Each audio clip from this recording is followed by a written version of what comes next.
Welcome back to Retro Rebound. Today we get into a topic that I've been searching high and low to get into, but I didn't know when it could actually happen. Then I realized this is the perfect week to sit down and talk about, that's right, the Raimi Spider-Man games. Spider-Man 1 through 3 right here. We're going to talk about each and every single one of them. Why, you may ask? If you've been living under a rock, you may not know, but Spider-Man No Way Home is coming out this week, and I thought, let's synchronize a little Retro Rebound with Spider-Man No Way Home and talk about, with all those multiverse rumors, the Tobey Maguire era. The best era of Spider-Man as far as I'm concerned. And I've liked each era of Spider-Man for their own reasons, but Tobey Maguire was iconic growing up, and these video games played a huge part in my love for Spider-Man. So again, my favorite comic book character, and I'm so excited to sit down and just gush about these games and this time in my life. So if you're new here and you love retro content, we do plenty of that. Consider subscribing and checking out some of the other content we have here today. Now, let's talk Raimi Spider-Man games. I want to start off with Spider-Man 1. You'll notice on the box art, all of these games are published by Activision, which is insane to think about, but they had their hold on the Spider-Man license for so long, leading up to even, yes, the Amazing Spider-Man games. They were responsible for Shattered Dimensions, Edge of Time. They were in on so many Spider-Man games, and it wasn't until they finally lost it that we got Insomniac's Spider-Man game, which of course we'll talk about in this video, but it's gone through a lot of different developers and a lot of hard times. But when it started off with Spider-Man 1, things were pretty good. Now, my first ever Spider-Man game, you may remember from myself and Spawnwave's collaboration, was Spider-Man 64. And what I really liked about that game was the ability to web swing and go around a level, right? And it brought me into the hero's shoes, right? And so when this first Spider-Man game came out, it was that, but almost a remake in a lot of ways. I think of levels like the subway station where you're chasing down the Shocker and you're fighting with the cops and you're teaming up to save them. You have the scene where the guy's on his cell phone in Grand Central Station and this giant rock is about to fall on him and he's just like on his phone the whole time.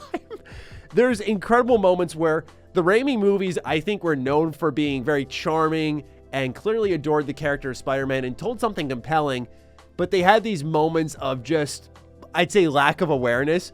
I love stuff like this, but this game is a typical 3D collectathon where you're just running around getting new combos, you're finding secret areas, you're beating up the baddies. I love a bunch of different mission-based comic book games because it allows them to bring in a variety of hero and villains. In retrospect, I have to emphasize that, because when I played them as I got older, I was like, why can't you just focus on a couple of characters and make them worthwhile? But in hindsight, going back to them as just the time capsule they were in, I appreciated them for what they were. In the first Spider-Man game, we have it here on PS2, but on the original Xbox, if you had it on that, you actually had access to a Kraven the Hunter level that was not on any other version of the game. So I have to get that so I can have access to it. That's where I primarily played it as a kid. But when I already had Spider-Man 2 and 3 here in my collection on PS2, I was like, let me just get the first one and complete it all. But this game, this box art too, this is my favorite Spider-Man suit, the Raimi suit. Oh my gosh, you got Green Goblin here on the back. Oh, everything about this, the aesthetic of the original Spider-Man, for me at least growing up. I know some people grew up with the cartoon, but oh, I cannot emphasize enough. I can only groan over how great it was. But perhaps what was even better and definitely more impactful was the next step forward with Spider-Man 2.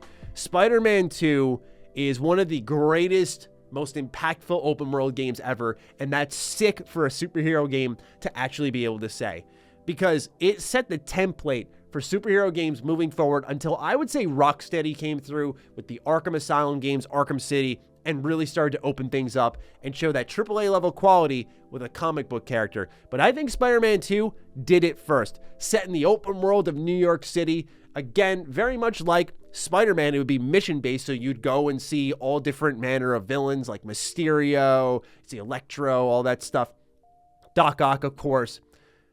But in that was an open world where crime was happening in real time. So you go around, you'd be fighting people. The real-time dodge mechanics were sick. Some of the moves that you can unlock, the absolutely insane combo system, the ability to web people up on street posts. I mean, there was a level of creativity allowed in this game that we hadn't seen in a Spider-Man game until, you guessed it, Insomniac's. Insomniacs took Spider-Man 2 and built straight off of it, and they made it better. So I think Insomniac has outdone this game finally, but this came out in 2005, I believe it was, 2004 or 2005. It came out that long ago, and in my opinion, there have been good Spider-Man games since, right? I think of Shattered Dimensions as one of my favorite. A bunch of different eras of Spider-Man coming together. Really cool game, really creative, and highlights, I think, the comic book nature of things, where most of them are based off movies. So I appreciated that. But I think it wasn't until that many years later, I think it was 13, 14 years later, that we got something better. We also had The Amazing Spider-Man on Xbox 360 and PS3, which, surprise, surprise, was exactly this game, except The Amazing Spider-Man story. This was definitive for superhero games. It was a game that everyone tried to copy, but no one could succeed. They would only emulate. And again, it wasn't until Insomniac came through. And honestly, Insomniac took a bunch of pages out of this game's book, a ton of them. It was really the combat that was the separating factor, because Insomniac was like, yo, let's put gadgets in there, which I was always a big advocate of. Let's do more Peter Parker stuff, which this game had, but they had a Peter Parker personal story, where this game had you going around the Daily Bugle taking photos. So I cannot emphasize enough how important this game is. Probably one of the most under-discussed important games in gaming history. I kid you not. I really think this game had a tremendous impact on open world games and on comic book games, because there were so many that tried to follow in its footsteps, especially from its own series. But again, if you've played, say, Insomniac Spider-Man game, you've already seen some gameplay in the background for Spider-Man 2. But if you can get your hands on it and see for yourself, look at the building blocks this established. It's incredible. And of course, what is a Raimi discussion without Spider-Man 3?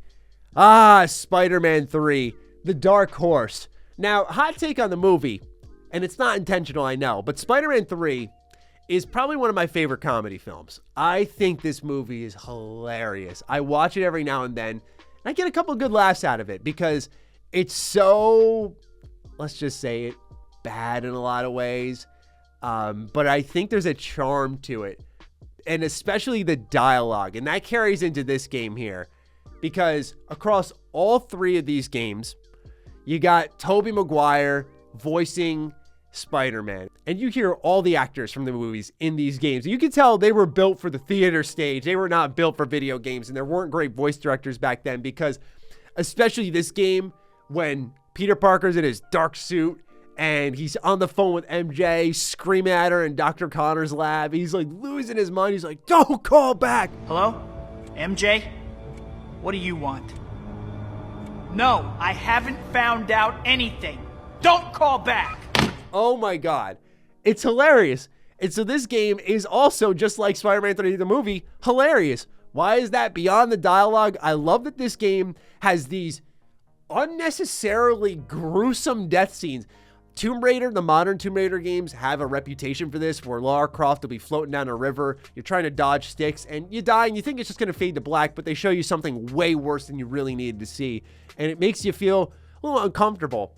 This game has clips that still go viral on Twitter about how insane it was when you like face plant and a bomb would blow up. I mean, there were so many moments in this game that are just meme worthy. But again, it was incredible. This was also a cross-gen game. I shouldn't really have this for my PS2, if I'm honest with you. This is a game that I should probably throw in my Xbox 360 or my PS3. But what's interesting is I think Spider-Man 2 is better. I really do. They're roughly the same game in a lot of ways, but I really think it was just a charm thing after a certain amount of time, right? Like Spider-Man 2 did so much, and the music, like the pizza delivery music, iconic, right? And then I look at Spider-Man 3 and it's like, you got the black suit and that's cool and all. But honestly, when it comes to evil Spider-Man plots, I think of Web of Shadows as one that is pretty solid. Definitely not good on the combat front or the open world front, for a matter of speaking. But when it comes to making story choices and having them be relatively impactful, like you can, spoiler alert, I guess, but it's a choice. You could kill Wolverine if you wanted to. And I think that's awesome. I think that was a cool thing, where this one didn't really, other than the cheesy dialogue from the movie, capture what Black Suit Spider-Man's all about. But all three of these games here, all three of them are just immensely important to me. I know many others out there, And I thought with all the Spider-Verse rumors floating around, now was a good time to talk about the Raimi Spider-Man films. And I think they just look so good on the shelf because, it's funny, the gold standard is gold, right? The gold standard, Spider-Man 2 is gold, the rest are silver. The text, right? If anyone's ever seen a PlayStation 3, the old PlayStation 3, you recognize the Spider-Man font is what they call it. So I think these games just have tendrils that reach out to so many different parts of my life. I still have my old Raimi era Spider-Man action figures, which go for a lot now, go figure. I think it's because of No Way Home, but I still have those. I remember I used to buy the ones that had to be like flexible. They had to be able to lift their shoulders and spread their legs so I could make them fight. I couldn't use the ones that had to go up and down like this. And I've seen action figure quality today, and let me just say, gone downhill. Oh, the movies, I own all of them physically. I own the collector's edition for Spider-Man 2 physically. It came with a comic book. Same with the first one. These movies, if you know anything about me, one thing I make pretty clear is I'm not a movie buff. Like, I like watching a lot of anime, but even that, I don't consider myself a critic. I just kind of watch and enjoy on my own. I don't try to act like a professional about it all.